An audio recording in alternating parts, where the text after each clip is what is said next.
Did he call 911 at any point? No. Did you? No. And when you saw him put her in that duffel bag, did you attempt to get away, to run? No. Why not? Because they had the 2 other kids, and I was scared. Scared of?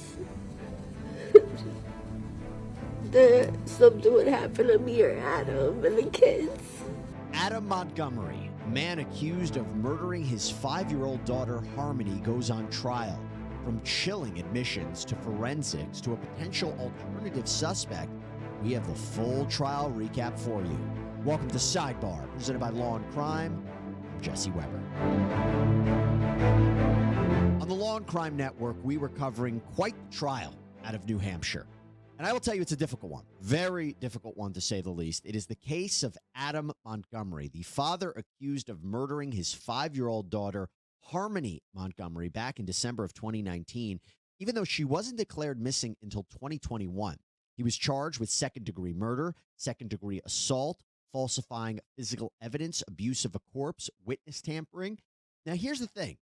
What makes this all the more chilling is that Harmony's body, to this day, has never been found, which, as you know, can make a prosecutor's job very difficult. You don't have the body to analyze, to determine the exact cause of death or time of death and so forth. That's important for the prosecution.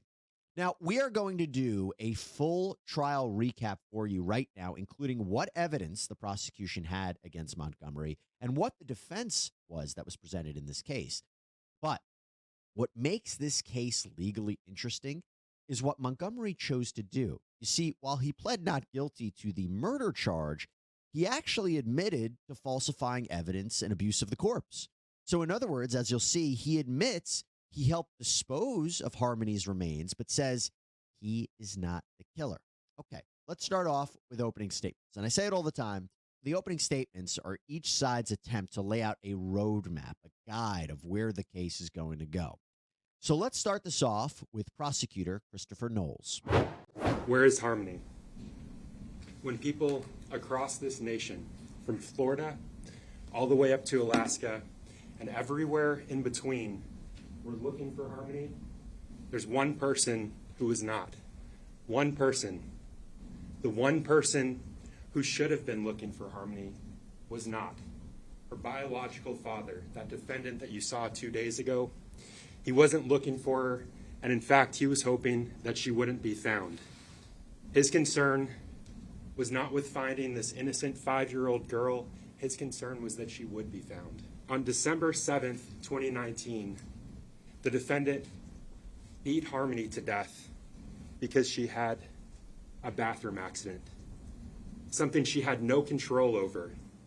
She'd peed her pants, and he murdered her in a series of attacks, of brutal strikes that began that morning in the car that she was living out of and ended in the Burger King parking lot that you all saw yesterday on The View.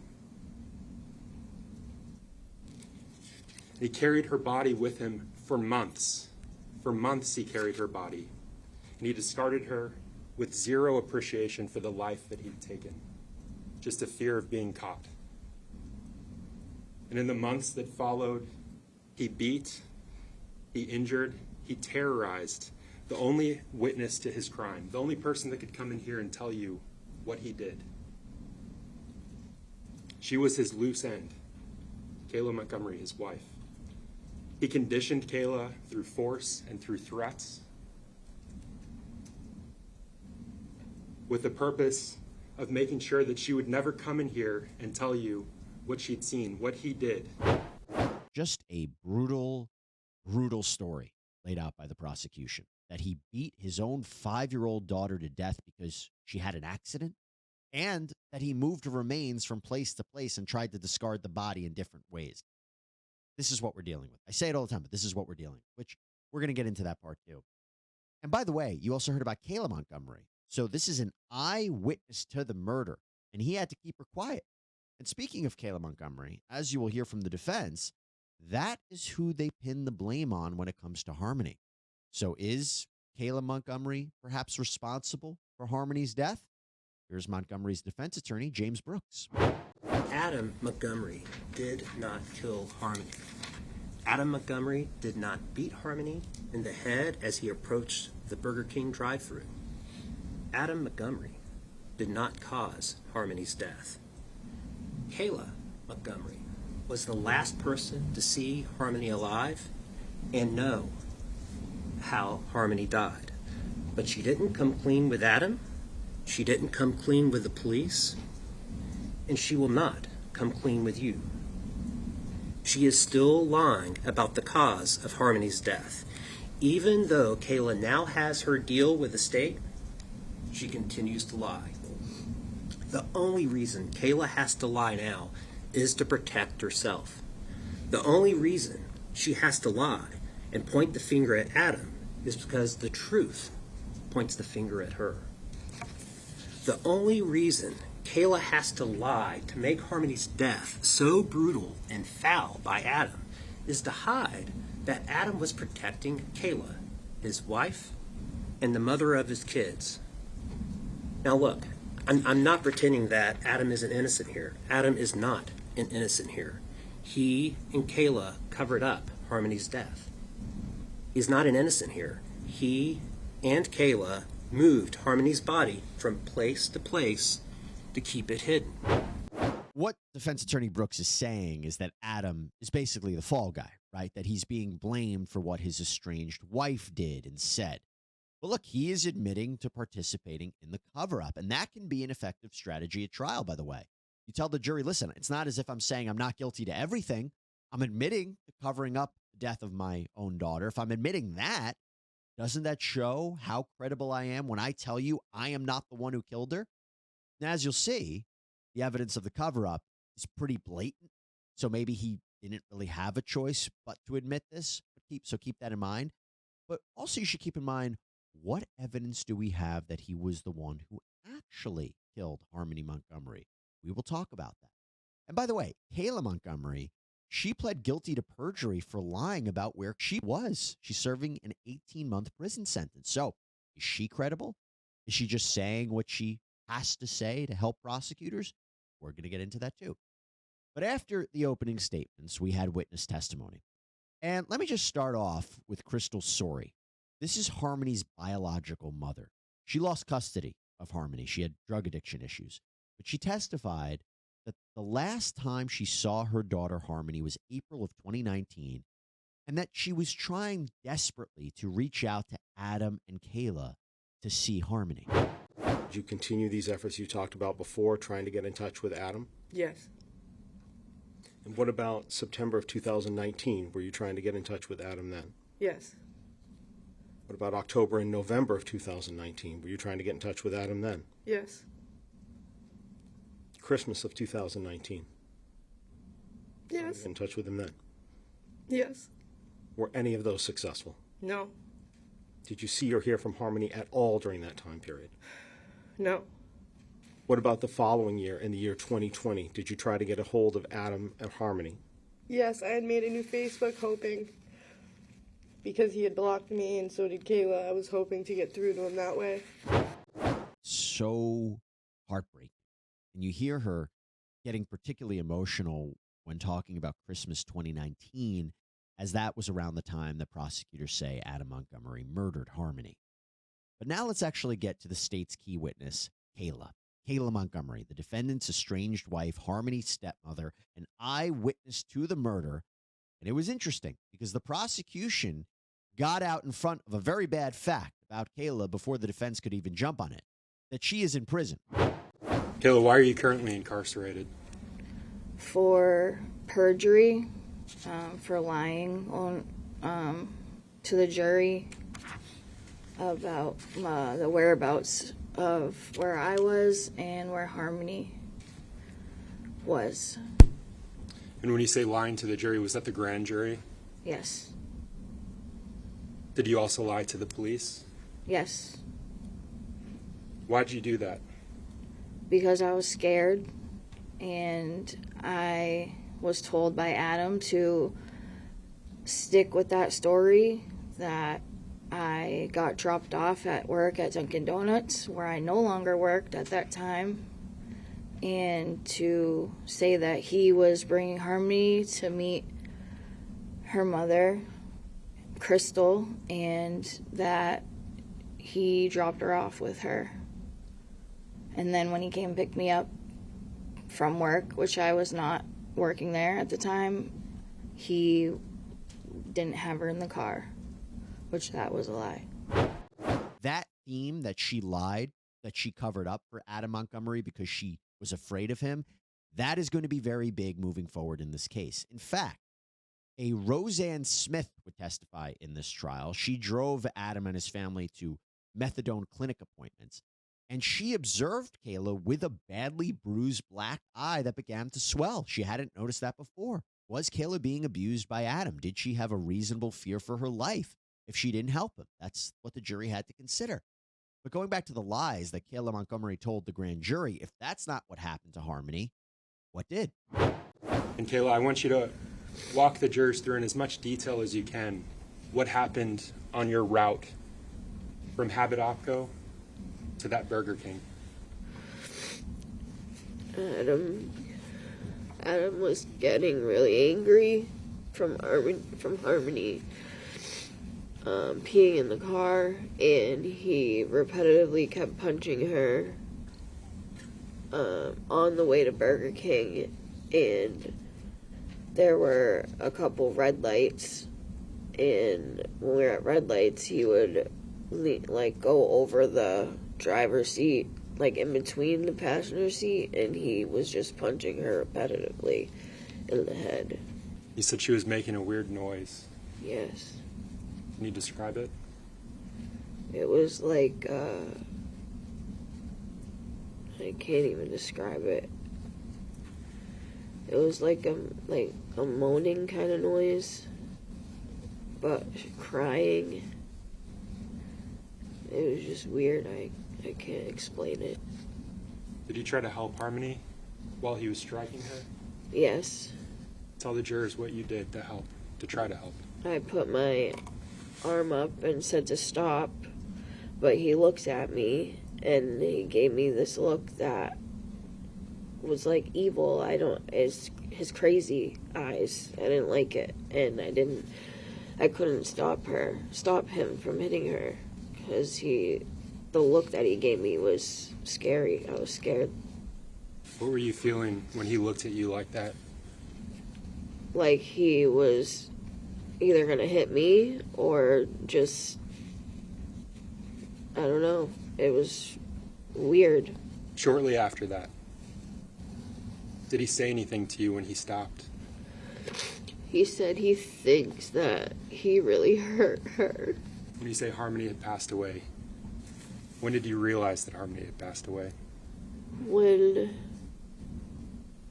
Adam was trying to wake her up and she didn't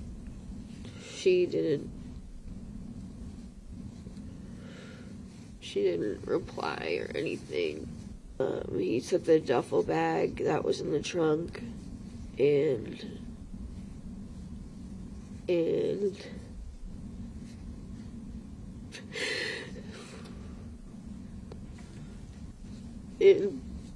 put her in the duffel bag. Yeah, that is tough to listen to. And Kayla, she testified that she witnessed the defendant physically abuse Harmony in the past as well. But it was after this specific incident, she says, this is what killed this little girl. It's chilling. It's chilling. And as to why she never did anything? Did he call 911 at any point? No. Did you? No. And when you saw him put her in that duffel bag, did you attempt to get away, to run? No. Why not? They had the two other kids, and I was scared. Scared of? That something would happen to me or Adam and the kids. And that leads me to what she claims Adam did to Harmony. So first, she said he put her body in a snowbank, but then over time, as Adam and Kayla and their two young children lived from place to place, Harmony's remains would be moved as well. For instance, when they stayed at a hotel, she claims Adam put his own daughter's body in the fridge. When they were living in a car, she claims Adam put Harmony in the trunk, then moved it to a dumpster. And at one point, they find themselves at a family shelter, and he allegedly put Harmony in the ceiling, in the vent. Kayla even testified that she witnessed Adam trying to thaw Harmony's body in a bathtub and use lime. Just really, really graphic, disturbing stuff here. By the way, what do the stories we cover make clear? That it is so important to know who you are surrounding yourself with, right? Well, that is why I am thrilled to talk to you about our new sponsor, truthfinder.com. Wait till you hear about this one, because honestly, with our content, I really can't think of a better service that can provide actual safety for you guys. You see, Truthfinder is one of the largest public record search services in the entire world. Their goal is to help people like you learn the facts about the people in their lives. Here's how it works. So you go on their website, truthfinder.com, and you type in a name. For instance, let's just talk about it, Adam Montgomery, okay? So you type in his name, and within minutes, you get access to reports that include information like phone numbers, addresses, associates, previous criminal history. By the way, you know what's really useful? If you type in an address, it tells you registered sex offenders that may live in that area too. And that's the point. Unless you use Truthfinder, you may never know the reality about the people around you. And also, if you're in the online dating world, how scary can that be? Just going out with complete strangers. It's just genuinely a good idea to run a background check on potential dates before meeting them in person. You can easily do that on Truthfinder. So right now, you can get 50% off of confidential background reports. You just go to www.truthfinder.com/LC Sidebar. Hope you check it out. It is alleged that Adam used a U-Haul van to ultimately dispose of Harmony's remains. As you can see, Kayla is laying out some incredibly incriminating testimony against the defendant. And when she faced cross-examination from Montgomery's attorney, she was put to the test. Let's see how that went. You said the last time you saw Harmony, she was happy. Yes. And you had no problem with that lie to the grand jury, right? Right. You told them that your car had died and you slept in the car of your friend Anthony Badero for a weekend. Yes. And it was sometime after that that you went to your mom's. Yes. And you told them that Badero saw Harmony every day while living at the Colonial for that couple of weeks, right? Yes. And that was a slip-up, right? I don't remember. You said that Badero saw Harmony probably every day, but now you're saying it's probably every couple of days? Yes.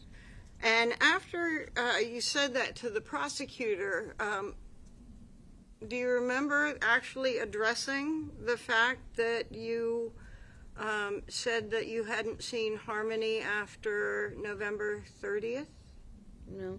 You said that the state asked you about Adam being pure evil, right? Yes. And that's what you said you saw in Adam at the time that you say that he was beating Harmony. Yes. And you're saying that a child was beaten to death beside you, looking like pure evil, and you continued on with your children and your life with Adam. Yeah, but it wasn't okay. Okay. And you did nothing about Harmony's death. No, I asked him to stop, and he didn't. Okay. I'm talking about after Harmony was died, you continued on with your life, right? Yeah, but it wasn't okay. It was abusive. Okay. And you don't like that, abusive, right? Right. And you would not approve of abusive behavior. Well, I was taking it Okay. when I shouldn't have. It took a while for me to just leave him. It's really hard. So a lot of questions about her credibility and her motivations. I mean, defense counsel even brought up these conflicts that Kayla had had with Adam, including that she was jealous. And look, not ideal that the prosecution's star witness is someone who admitted to lying to another jury, the grand jury in this case. But prosecutors would say, look, you don't pick and choose your witnesses. Some are not perfect. However, there are important questions of whether she is admitting the truth now or covering up what she did. That's the defense's goal, raising reasonable doubt. Now, more specifically, how can we be sure of what Kayla Montgomery testified to, that Adam is the killer and tried to dispose of Harmony's body? How do we know that's true? Well, we heard other evidence. We heard from Detective Max Rahill from the Manchester Police Department. We were looking for lime purchases. Why were you looking for line purchases? Due to a statement made by Kayla Montgomery. Can you tell us what that is? Yes, so this is the receipt from a transaction at Home Depot on March Ave. Does that receipt tell you the amounts? Yes. And can you just point them out to the jurors? Yes, it was $396.35. And it says cash there. Yes. What's your understanding of what that means? So the transaction was paid with cash, $400 in cash. What's your understanding of the size of the lime bag that was purchased? It was a 40-pound lime bag. 40 pounds? Yes. And what additional items were purchased during that transaction? So there was a Milwaukee M18 fuel grinder, which is also known as an angle grinder, size 4.5 blade. There was also a Diablo 4.5 blade purchase and an M18 Milwaukee battery. So the idea here, 2 months after Adam Montgomery kills his daughter, it looks like he and Kayla are purchasing these supplies to get rid of her body. That helps to back up Kayla Montgomery's story, right? Well, then we heard from the maintenance worker for a building where Adam, Kayla, and their kids were staying, and he was called to their apartment about an issue with the bathtub. Remember, Kayla testified that Adam Montgomery had tried to dismember Harmony in that bathtub using lime and tools. What kind of work did you do at that point? Oh, the guy called about his tub not draining. I knocked on his door. I met him in the kitchen, went around to the bathroom, noticed that the overflow plate where the drain lever is was missing a screw turned sideways. And he said the drain did not drain. Where is Adam Montgomery? Right outside the bathroom door. Okay. And are you guys talking at all during that time? Not really. He's doing more pacing than talking. So. More pacing than talking. Yeah, he was just kind of waiting for us to finish. Suspicious? I would say so. Now, we also heard about other forensic evidence in this case. We heard from Martin Olowitz. This is a criminologist with the State Police Forensic Laboratory, and he testified about IDing Adam Montgomery's fingerprints on the vent in the ceiling where Adam was accused of storing Harmony's body for a period of time. The matches included multiple fingers and a palm print of the defendant. And this was backed up by the testimony of Alan Aykroyd Isales, a senior DNA analyst with DNA Labs International, who testified that Harmony's DNA matched the material found on the ceiling tiles. So important evidence. But here's an example of how the defense pushed back on that when they questioned this DNA analyst. So you can't conclusively say that Harmony Montgomery is the source of the DNA on the sheetrock or the rails, but the probability is very, very high. That's fair to say. So if the sheetrock and the metal rails came together and the DNA that was on both of them was from the same source, can we conclude that there was only one source on the sheetrock? Well, no, because I can't speak for how people in the past might have touched these various items or who made what kind of contact or how DNA came to be on an item. I simply can't speak to the activity that led to DNA ending up on an item of evidence. So not 100% definitive, not clear how DNA ends up somewhere. But either way, remember, if you take the defense's argument that Adam Montgomery didn't kill Harmony but disposed of her body, then it wouldn't be surprising that her DNA or his fingerprints would be on these places, right? Does it show that he committed the killing? What does show that he committed the killing? Let's talk a little bit about a major piece of testimony in this case, that of Travis Beach. So prosecutors argued that Beach is one of the several people that helped Adam Montgomery rent the U-Haul van that I mentioned earlier, the van that prosecutors say Montgomery used to ultimately dispose of the remains of his daughter, remains that were never found, this in March of 2020. In fact, toll records presented by the prosecution show the U-Haul van driving over the Tobin Bridge in Boston, Massachusetts, going both north and south on March 4th. But back to Mr. Beach. Listen to this alleged statement made by the defendant, a real bombshell. Can you tell the jurors where you were when you gave him the keys and what specifically he told you? Myself and Brittany Bedard gave the keys to Adam Montgomery, which he was staying at the Econo Lodge on the first floor. After that, Adam Montgomery and myself went outside to smoke a cigarette. He was pacing back and forth. He said he effed up, and I asked him what he meant, and all he could say and repeat was he effed up. And I'm not sure. And you said he repeated that? Yes, sir. How many times did he repeat? 4 or 5 times. When you say effed, did he actually say the word? Yes, sir. Did you ask him to clarify? I did, and he did not. Did he say anything when you asked him to clarify? All he kept saying was that I f***ed up. Now, keep in mind as you listen to that statement that Beach said that he was doing drugs with Adam before this statement was made. They were doing cocaine, more specifically. But if the jury accepts that Montgomery said that, definitely helps the prosecution's narrative that he killed Harmony. On the other side, maybe he's saying, look, he effed up because he's helping dispose of a body, but he didn't kill her. But that wouldn't be the only questionable comment made by Adam Montgomery. No. Tara Hilbert, the manager of that apartment property where Adam and his family were living, she testified. And listen to this odd exchange that she allegedly had with the defendant. Did he ever say anything to you about having a daughter by the name of Harmony? He did. Okay. What did he say about Harmony? Just that he had a daughter named Harmony and that he hadn't seen her in a couple of years because her mother took her back to Massachusetts. That's what he told you? Yes. And when would this have been that you had this conversation with him? What year? 2020. 2020? Yep. Weird stuff. Defense suggested in their cross-examination of Hilbert that, at least in my view, that she has some sort of bias because she was friends with Kayla Montgomery. Again, the defense saying to the jury, you can't believe Kayla, who said that Adam is the killer. Now, one more frightening alleged admission from the defendant, though, we have to talk about. And this comes from his friend, Rebecca Maines. At the time in 2021, did you ever talk with Adam Montgomery about a daughter named Harmony? I did. Okay. Where did he say she was living in 2021 when you talked with him?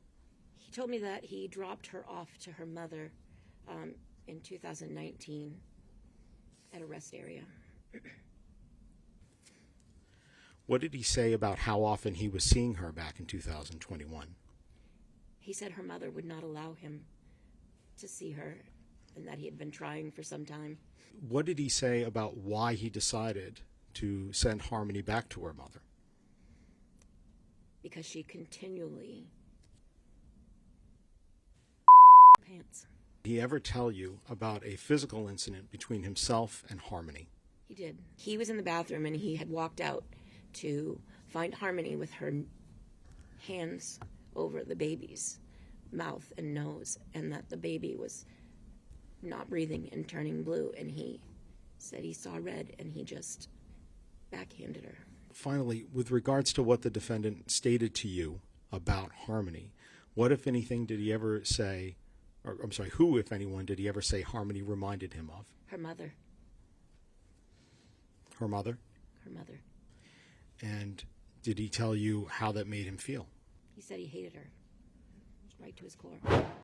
So first, obviously, this prior alleged abuse of Harmony is consistent with what we heard from other testimony and the fact that he brought up this idea of her having accidents in her pants, which the prosecution says is what drove him over the edge to kill Harmony.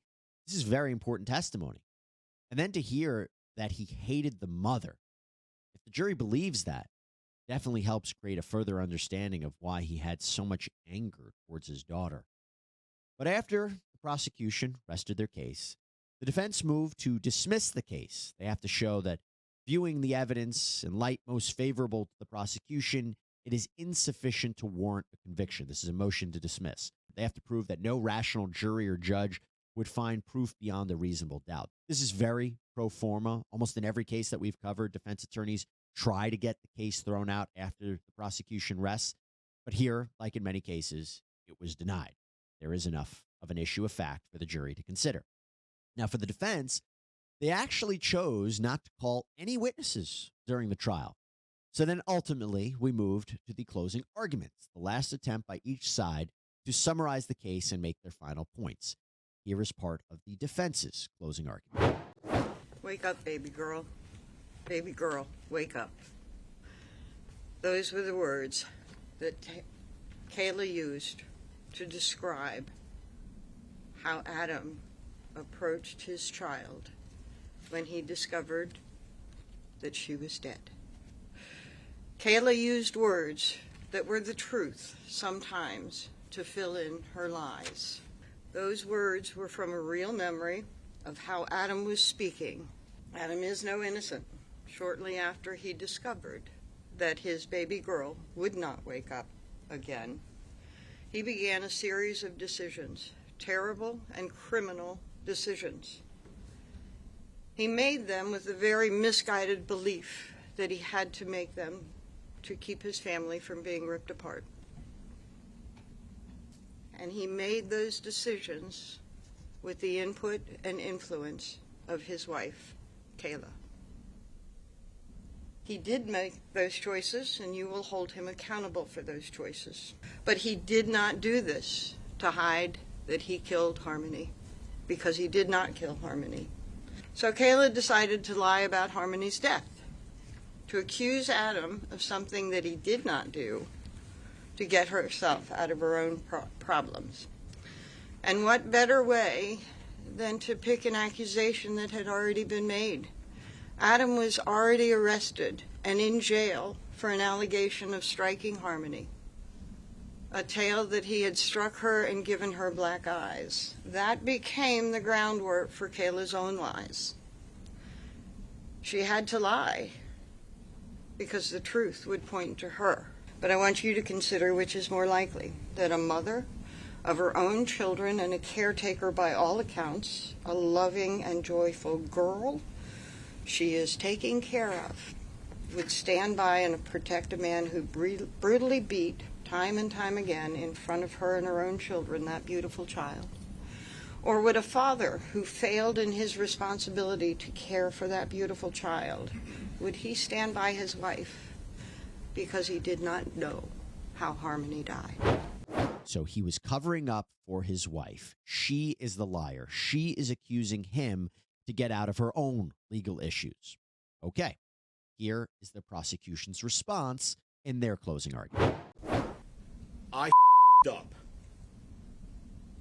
Again and again and again. I up. I up. That's what the defendant, his language that he used when he told Travis Beach at the night he got the U-Haul, the night that he disappeared Harmony's body, to whatever place it is now, where he knows it is right now, to this day, his words, I up. Not she, not we, not Kayla, I up. You heard from Kayla, 2 days from Kayla, and all of the other witnesses that corroborate her, how he beat Harmony, this 35-pound child. And you heard from all those witnesses, especially Kayla, about why he beat Harmony to death, when he beat Harmony, and how he beat Harmony, and you vetted what she had to say. Corroborated in ways that we'll explore that the witness never could have possibly known there was other evidence out there that supported them.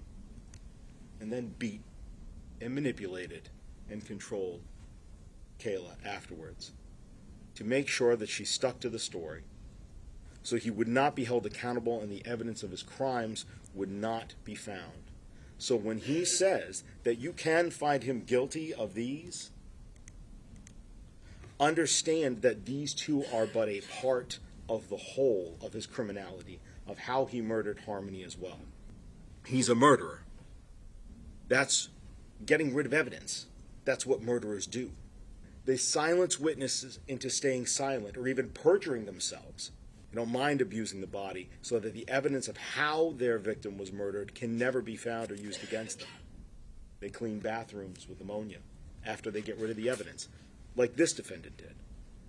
They clean out the plumbing lines, like this defendant wanted to do.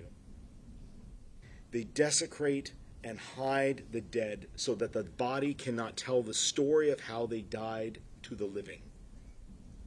That's what murderers do. That's what the defendant did. Kayla, not a perfect witness, but she's telling the truth.